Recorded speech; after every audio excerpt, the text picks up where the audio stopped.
하겠습니다. 오늘 나눌 말씀은 마가복음 9장 2절에서 8절까지 말씀입니다. 마가복음 9장 2절에서 8절 우리 함께 일어서서 한 절씩 교독하겠습니다. 엿새 후에 예수께서 베드로와 야고보와 요한을 데리시고 따로 높은 산에 올라가셨더니 그들 앞에서 변형되사 그곳이 광채하며 세상에서 빨래하는 자가 그렇게 비교할 수 없을 만큼 매우 이어졌더라. 이에 엘리야가 모세와 함께 그들에게 나타나 예수와 더불어 말하거늘 베드로가 예수께 고하되 라삐여 우리가 여기 있는 것이 좋사오니 우리가 초막셋을 짓되 하나는 주를 위하여 하나는 모세를 위하여 하나는 엘리야를 위하여 하사이다 하니 이는 그들이 몹시 무서워하므로 그가 무슨 말을 할지 알지 못함이더라. 마침 구름이 와서 그들을 덮으며 구름 속에서 소리가 나되 이는 내 사랑하는 아들이니 너희는 그의 말을 들으라 하는 자. 함께 읽습니다. 문득 들어보니 아무도 보이지 않고 오직 예수와 자기들 뿐이었더라. 아멘. 자리에 앉아주시기 바랍니다.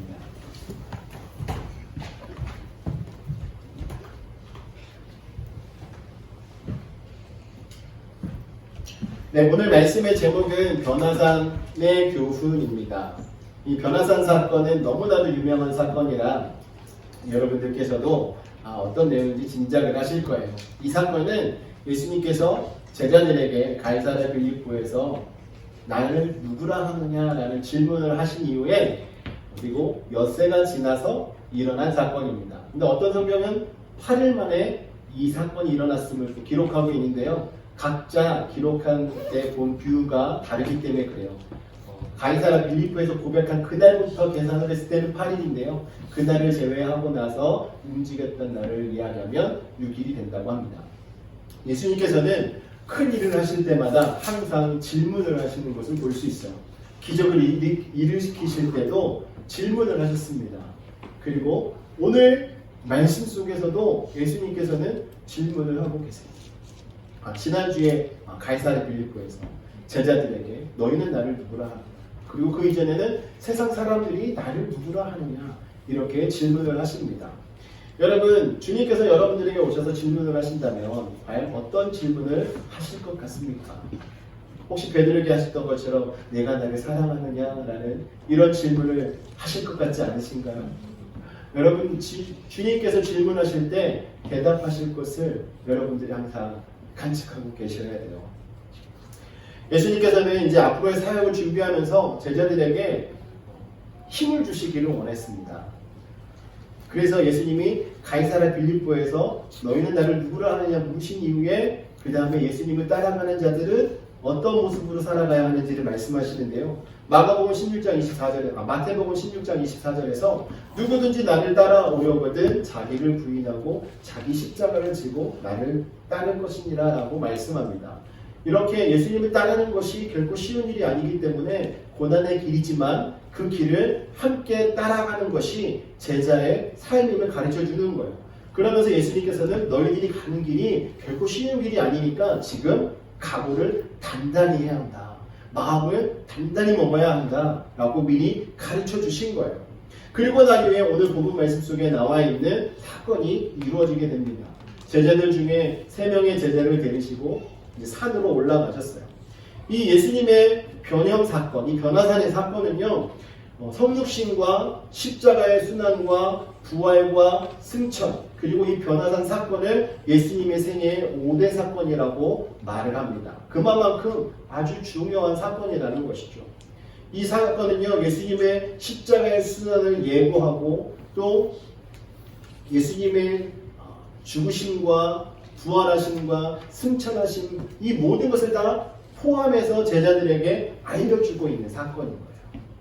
그래서 예수님의 제자들은 예수님과 함께 했던 그 시간을 통해서 본인들의 기억 속에 예수님은 너무나 능력이 있으시고 함께 한다면 자신들이 이 땅에서 무언가 한 자리를 차지해서 옆에서 무언가 할 수 있을 것 같은 마음이 있었습니다.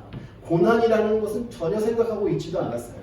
그렇기 때문에 제자들에게 예수님은 바르게 가르쳐 주실 필요가 있었고 그 고난 가운데서도 제자들이 승리하기를 소망하시는 마음을 제자들에게 보여주시고 있는 것입니다. 그래서 제자들을 훈련시켜서 앞으로 있을 이 십자가 사건으로 말미암아 제자들이 어려움 당하지 않도록 정말 제자들이 무엇을 바라보고 살아가야 하는지에 대한 그 길을 오늘 이 말씀을 통해서 가르쳐 주고 있는 것입니다. 예수님이 베드로와 요한과 야고보를 데리고 산에 올라가셔서 기도하실 때 변형이 되셨어요. 그러니까 마태복음 17장 2절에 보면 그들 앞에서 변형되사 그 얼굴이 해같이 빛나며 옷이 빛과 같이 휘어졌더라라고 말씀을 합니다. 오늘 말씀 속에서도 예수님의 옷이 희게 변하게 변했다라고 말씀하고 있어요.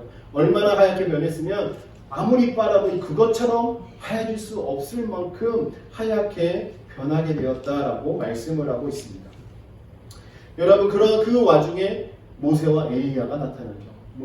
모세와 엘리야가 나타나서 예수님과 함께 대화를 하고 그 대화한 모습을 제자들이 보았어요. 그리고 이제 베드로가 예수님께 이야기를 하죠. 5절 말씀에 보면 라삐야 우리가 여기 있는 것이 좋사오니 우리가 초막 셋을 짓되 하나는 주를 위하여 하나는 모세를 위하여 하나는 엘리야를 위하여 하사이다 이렇게 이야기를 합니다. 근데 이 당시에 제자들은요 예수님과 엘리야 모세가 대화를 할 때 사실은 졸고 있었어요. 그렇죠? 다른 성경에 보면 자다 깨었다라고 이 표현을 하고 있습니다. 근데 자다 일어나서 예수님이 모세와 엘리야하고 대화하는 모습을 보고 베드로가 횡설수설을 한 거예요. 자신이 지금 무슨 말을 하고 있는지도 모르고 이야기를 한 것이죠. 그 이후에 하나님께서 그 자리에 임재하셔서 말씀하십니다. 구름 속에서 소리나기를 뭐라고 말씀하시냐면 이는 내 사랑하는 아들이니 너희는 그의 말을 들으라 이렇게 말씀을 하세요. 구름 속에서 나는 소리를 들을 때까지 이 제자들은요 너무나 두렵고 떨렸습니다. 그때 예수님께서 그들에게 손을 대시며 일어나라 두려워하지 말라 이렇게 말씀하실 때 비로소 제자들이 정신을 차린 거예요.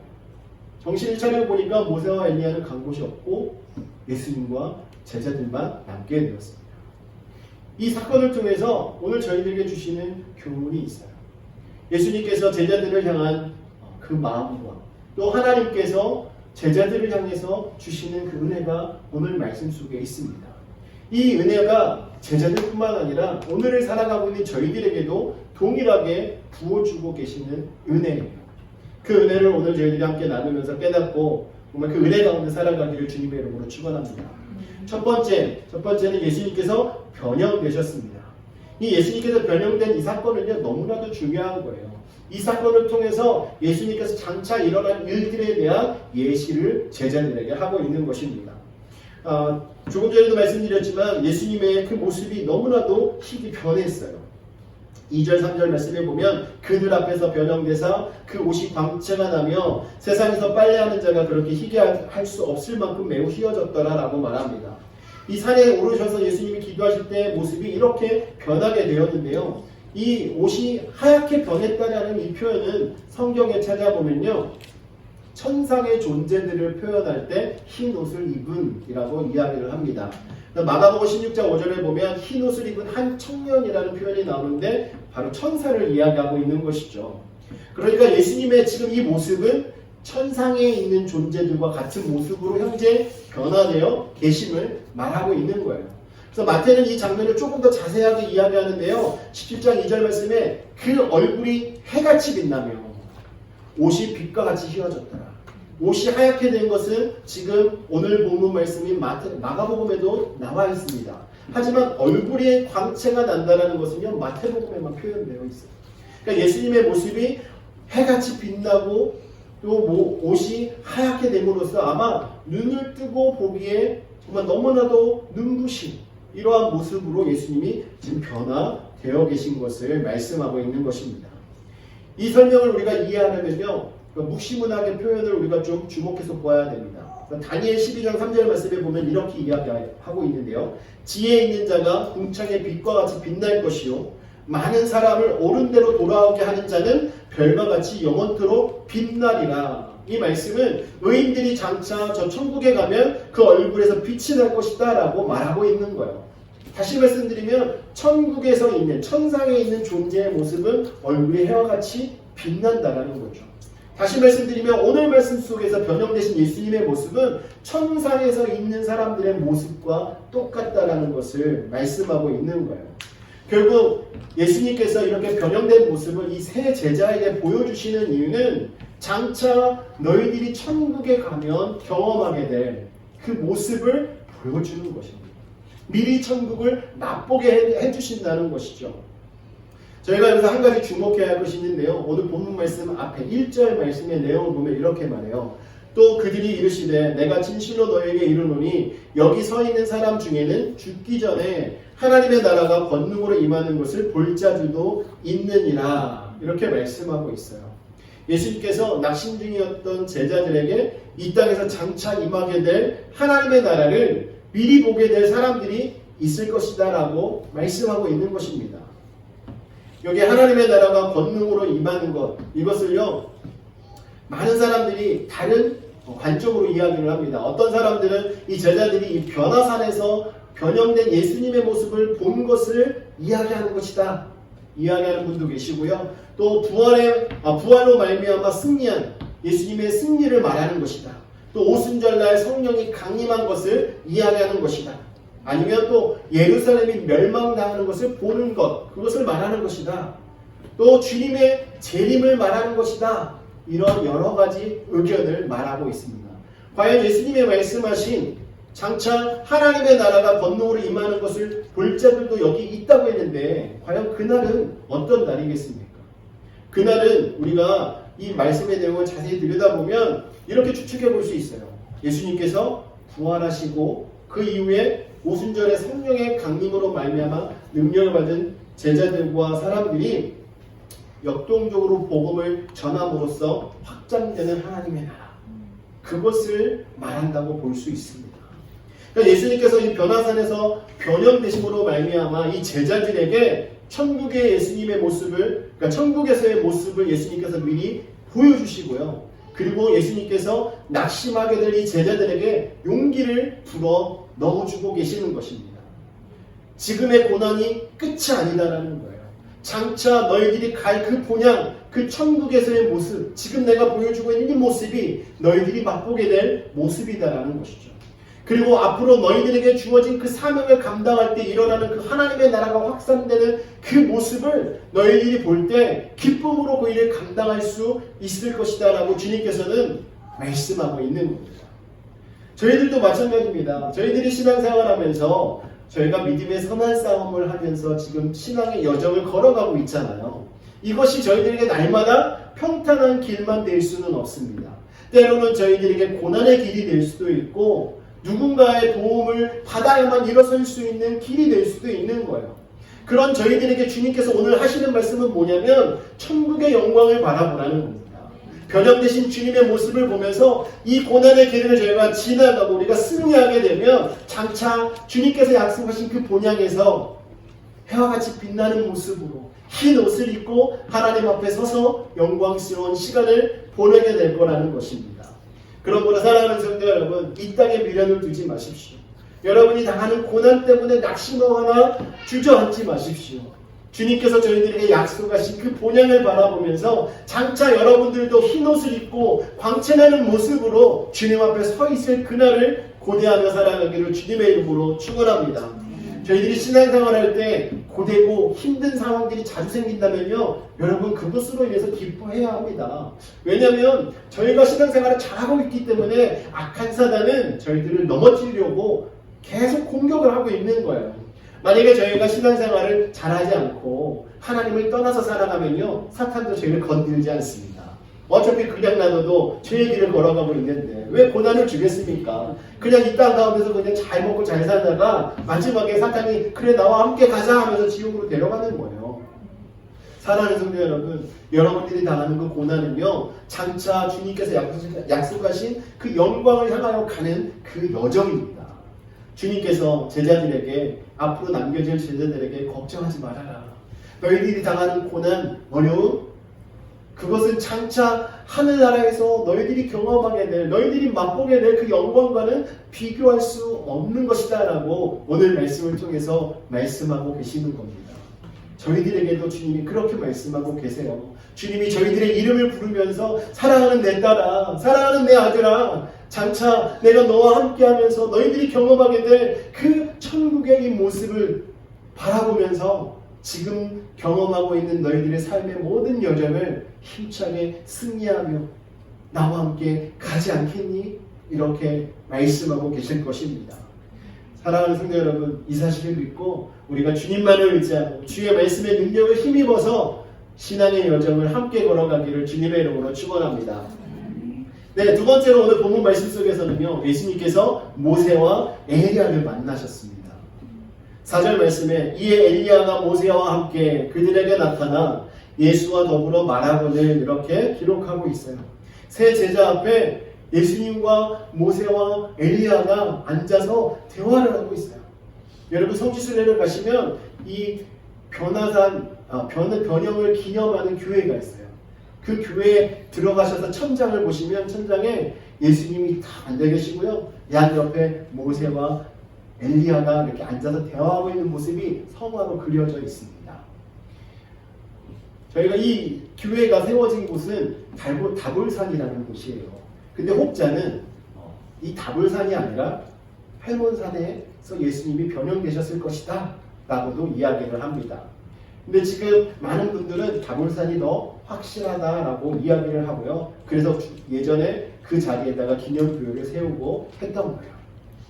자, 이렇게 예수님이 모세와 엘리야를 만났습니다. 이 모세와 엘리야는요, 구약을 대표하는 사람들이에요. 모세를 보면 모세는 1500년 전의 사람입니다. 지금 제자들이 살고 있는 그 시대로부터 1500년 전. 엘리야는 900년 전의 사람이에요. 그 사람들이 나타나서 예수님과 대화하고 있는데 이 제자들 입장에서는 너무나도 그 모습을 보는 것도 영광스러운 순간이죠. 말로만 전해 듣던 그 모세와 엘리야를 직접 보게 된 것 아니겠습니까? 근데 이들과 대화를 나누었는데요. 예수님께서는 이 모세와 엘리야와 함께 앞으로 별세하실 것에 대한 대화를 나누셨습니다. 그런데 왜 이들과 그 대화를 나누셨을까요? 이 모세는요, 구약의 율법을 대표하는 사람입니다. 왜냐하면 하나님으로부터 십계명을 받아서 이스라엘 백성들에게 전해주었잖아요. 이스라엘 백성들을 애굽의 압제 속에서 구원해주는 지도자의 역할을 감당했지 않았습니까? 그래서 모세는 율법 얘기하면 모세를 대표자로 사람들은 이야기합니다. 신명기 18장 15절 말씀에 보면 내 하나님 여호와께서 너희 가운데 내 형제 중에 너를 위하여 나와 같은 선지자 하나를 일으키시리니 너희는 그의 말을 들을지니라. 여기서 말씀하고 있는 것은요, 바로 앞으로 메시아가 오게 될 건데 그 메시아는 나와 같은 자다. 너희를 이끌어가는 거죠. 너희들을 인도할 선지자가 세워지게 될 것이다. 이렇게 말하고 있는 거예요. 그래서 모세는 이스라엘이 고대하고 있었던 메시아의 원형입니다. 그래서 예수님이 모세와 만나서 대화하고 있다는 이 장면은요, 예수님께서 그 당시에 말했던 그 메시아이심을 지금 가르치고 있는 거예요. 그리고 엘리야는요, 구약의 예언자를 대표하는 사람입니다. 예언하면 엘리야예요. 특히 말라기 4장 5절 말씀에 보면 보라, 여호와의 크고 두려운 날이 이르기 전에 내가 선지자 엘리야를 너희에게 보내리니. 말라기 선지자를 통해서 예언된 말씀인데요, 앞으로 엘리야를 너희에게 보낸다. 이것은요, 메시아를 보낼 것이다 라는 것을 말씀하고 있는 거예요. 그러니까 엘리야 선지자도 메시아의 원형인 거예요. 그러니까 구약 시대에 메시아를 예표하고 있는 사람을 말하라고 하면 모세와 엘리야를 들 수 있는 것입니다. 그러니까 이 엘리야는 예언의 대표자로서 메시아의 도래를 알리는 메신저의 전형인 것이죠. 그렇기 때문에 지금 이 순간 예수님이 모세와 엘리야를 만나서 대화를 하고 있다는 것은요, 구약의 율법과 하나님이 선지자들을 통해서 예언했던 그 예언의 성취가 이루어졌음을 지금 보여주고 있는 거예요. 하나님께서 약속하셨던 그 메시아가 바로 지금 이 예수 그리스도이심을 말씀하고 있는 것입니다. 모세와 엘리야와 함께 나눴던 대화의 내용은 예루살렘에서 별세하실 것이다 라고 처음에 말씀드렸습니다. 이 별세한다는 것은 무엇이겠습니까? 이 별세 신학도 한국에서 아주 유행했어요. 이중표 목사님이 말씀하셨었는데요. 이 별세한다는 것은요, 그냥 죽는 것만 이야기하는 것이 아니에요. 예수님의 죽으심만 말씀하는 것이 아닙니다. 이 별세 속에는요, 예수님의 그 죽으심, 그리고 부활하심과 승천까지도 의미하는 것입니다. 그래서 예수님께서 십자가에 달려 죽으셨지만 무덤에서 장사한 지 3일 만에 다시 살아나시고 또 영광스러운 몸으로 살아나셔서 하늘나라로 승천하실 것을 지금 말씀하고 있었던 거예요. 이 대화의 내용은 저희들에게 너무나도 중요합니다. 저희들이 신앙생활할 때 예수님의 죽으심만 있으면 안 돼요. 예수님의 죽으심과 예수님의 부활하심이 있어야 하는 것입니다. 예수의 부활이 있기 때문에 저희들이 죄 가운데서 우리가 용서함을 받고 저희들에게도 부활의 소망이 있게 된 거예요. 그리고 예수님께서 승천하심으로 다시 저희들에게 오실 것을 약속하셨지 않습니까? 그렇기 때문에 이 사건은요, 정말 예수님의 그 사역 속에 예수님께서 메시아 되시고 저희에게 대속주가 되심을 증명하고 있는 말씀이라는 거예요. 결정적인 증거가 되는 것입니다. 그러므로 사랑하는 성도 여러분, 오늘 이 사건을 통해서 제자들에게 예수님이 하시고자 하는 말씀은 바로 구약에 예언된 말씀과 율법이 지금 예수 그리스도를 말하고 있다는 이 사실을 가르쳐주고 계신 거예요.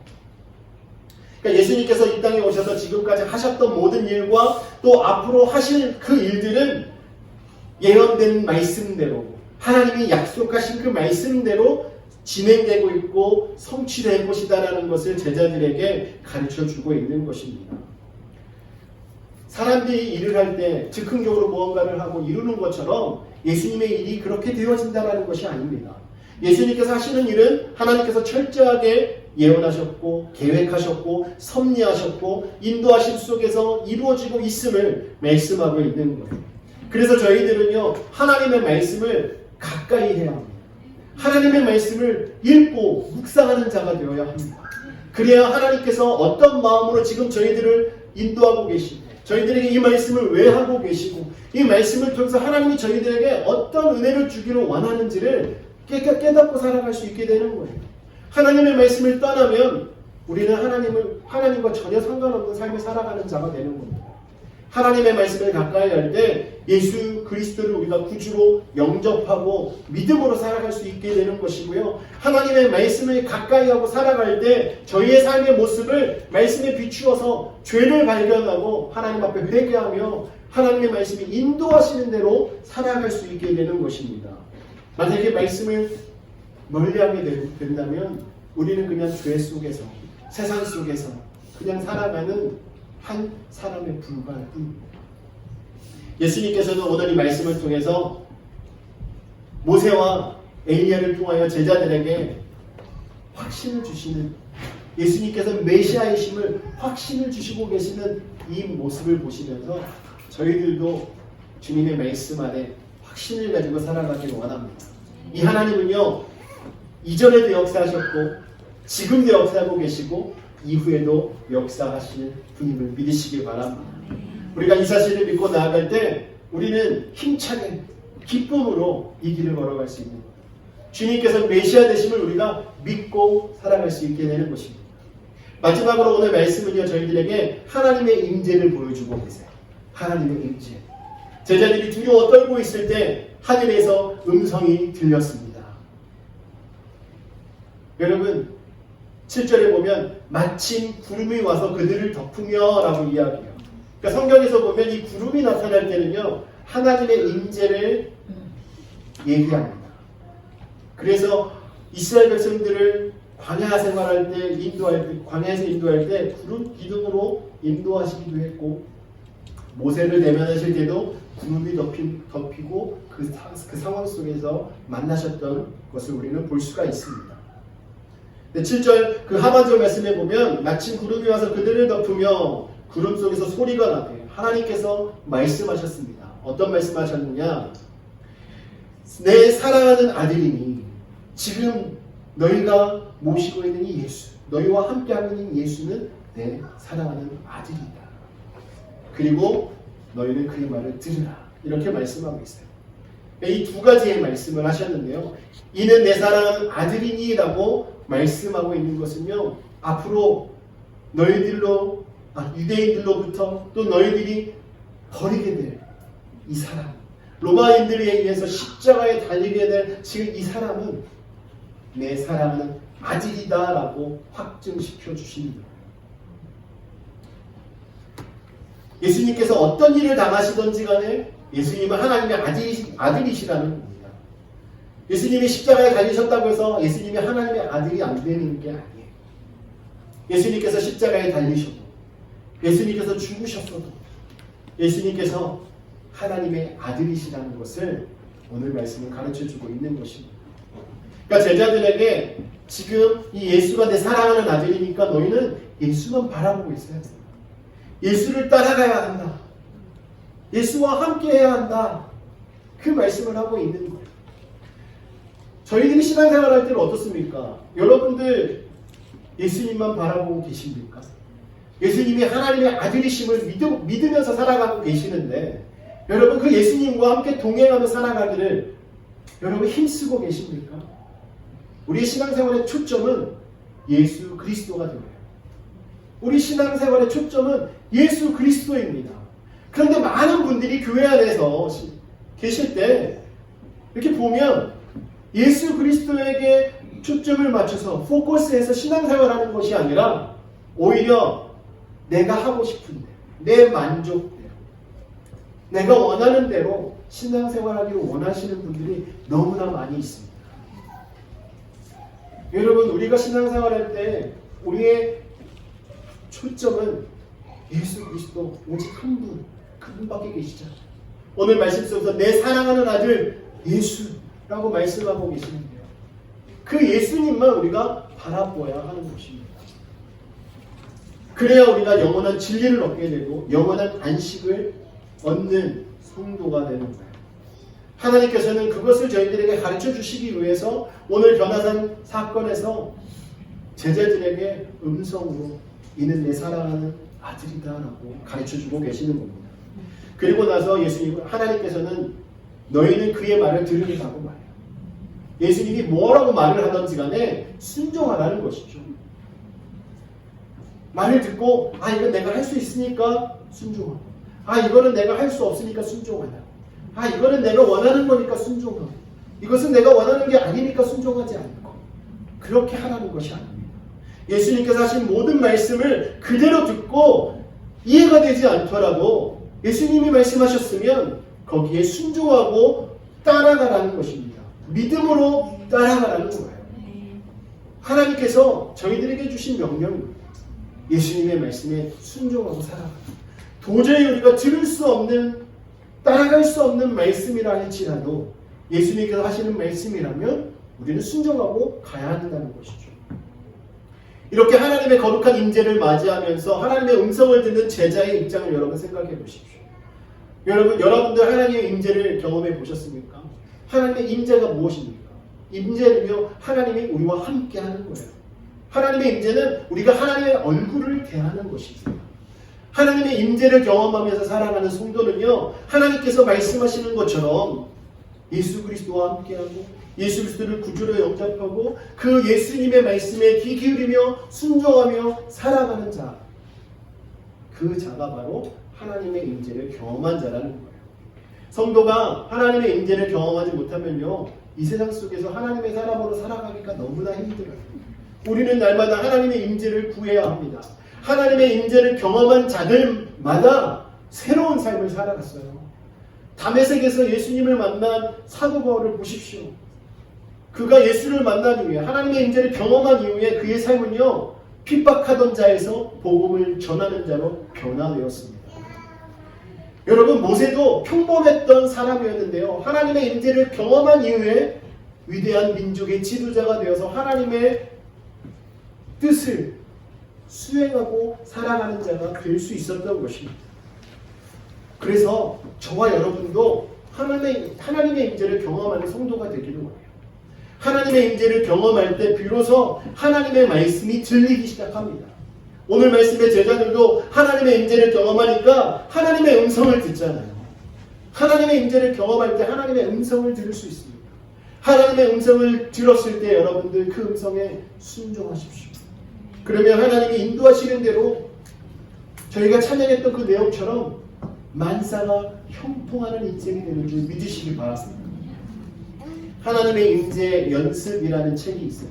이 책을 기록한 로렌스 형제는요, 수도사입니다. 근데 이 분이 하나님의 임재를 체험하기 위해서 날마다 발버둥 쳤던 자신의 삶을 기록했는데요. 정말 지극히 사소한 일을 감당한다 할지라도 그 안에서 하나님께서 함께 하신다. 하나님이 함께 하시기 때문에 내가 이 일에 대해서 최선을 다하고 정말 어떤 상황 속에서도 하나님이 나와 함께 하시니까 기쁨으로 삶을 살아갔다라는 이런 내용을 기록하고 있어요. 그래서 하나님의 임재를 경험하기 위해서는요, 어떤 순간에도 하나님께 집중해야 한다는 거예요. 하나님께 집중하면요, 우리가 정말 그냥 보잘것없는 일을 한다 할지라도, 아니면 정말 사람들 앞에 두각이 되는 일을 한다 할지라도 하나님의 임재를 구하고 하나님의 임재 속에 있는 자들은요, 그것으로 인하여서 자신의 그 무언가를 추구하기보다는 하나님께서 주시는 그 기쁨을 그 안에서 누리면서 살아간다라는 것을 말합니다. 저희도 마찬가지예요. 저희도 하나님의 임재를 경험하면요, 지극히 작은 일을 해도 하나님께서 주시는 기쁨을 누리고요, 사람들 앞에 두각되는 일을 감당해도요, 저희들의 자신을 드러내기보다는 하나님의 영광을 드러내는 일에 집중하면서 살아가는 자가 되는 것입니다. 사랑하는 성도 여러분, 오늘 말씀 속에서 하나님의 임재를 경험했던 제자들처럼 저희들도 하나님의 임재를 경험하며 살아가기를 주님의 이름으로 축원합니다. 하나님의 임재를 경험한 자들은 예수님께서 하나님의 아들이심을 믿게 되고요, 하나님의 말씀에, 예수님의 이 말씀에 귀 기울이며 순종하는 인생이 되는 줄 믿으시기 바랍니다. 여러분, 하나님의 임재를 경험하면 우리의 인생이 바뀌는 거예요. 하나님께서 주시는 그 은혜가 넘치게 되고 하나님께서 약속하신 그 모든 복이 우리의 인생 가운데 성취되는 줄 믿으시기 바랍니다. 또한 예수님께서 보여주셨던 그 천상의 모습, 그 모습을요, 장차 저희들이 하나님 앞에서 갖추게 될 모습이라는 것입니다. 사랑하는 성도 여러분, 오늘 이 말씀 속에서 이 변화산 체험을 통하여 주님께서 주시는 교훈이 있습니다. 제자들을 위로하시고 제자들에게 새 힘을 주셔서 앞으로 일어날 일들을 잘 준비해서 끝까지 신앙으로 승리하기를 원하시는 이 주님의 마음이 오늘 저희들에게 전달되기를 원합니다. 저희들이 하루하루 살아가는 삶 속에서 이 주님을 바라보고 저희들에게 약속하신 그 하늘을 소망하면서 기쁨으로 살아가기를 주님께서 원하고 계십니다. 여러분, 힘들어도 여러분 넘어지지 마세요. 낙심하지 마세요. 주님은요, 저희들에게 하늘을 약속하고 계시고 그것을 바라보고 따라오라라고 말씀하고 계십니다. 그런 분들에게 주님이 언제나 함께하고 계시고 주님과 함께하며 살아갈 때 하나님의 임재를 또한 경험하게 되는 거예요. 하나님의 임재를 경험하는 저와 여러분 되셔서 정말 하나님께서 주시는 그 은혜를 누리고 정말 영광스러운 하늘을 사모하면서 소망하면서 살아가시는 성도 되시기를 주님의 이름으로 축원합니다. 우리 함께 기도합니다. 기도하실 때 정말 하나님께서 저희들에게 주시는 이 은혜를 저희들이 날마다 경험하고 또 이 은혜 속에서 기쁨으로 살아갈 수 있도록 은혜 주십시오. 예수님께서 제자들에게 얼마나 정말 사랑스러운 마음으로 이 모습을 보여주시고 제자들이 마지막 때에 정말 고난 때문에 넘어지지 않기를 바라는 그 주님의 그 뜨거운 마음, 그 마음을 다해서 제자들에게 말씀하고 계시는 건 아니겠습니까? 지금 이 시간 주님이 저희들에게도 동일하게 말씀하고 계십니다. 주님께서 저희들에게 힘을 내라, 믿음을 잃지 않고 승리하며 이 길을 걸어가라. 하나님의 계획하심과 그 섭리 속에서 주님께서 주시는 그 구원의 기쁨을 누리며 살아가라고 오늘도 저희들에게 말씀하고 계십니다. 그 주님 앞에 주님 저희가 주님 말씀에 순종하겠습니다. 귀 기울이겠습니다. 하나님의 임재를 경험하는 인생이 되어 주님의 인도하심을 따라 살아가는 성도가 되겠습니다. 다짐하는 마음으로 함께 기도하시겠습니다.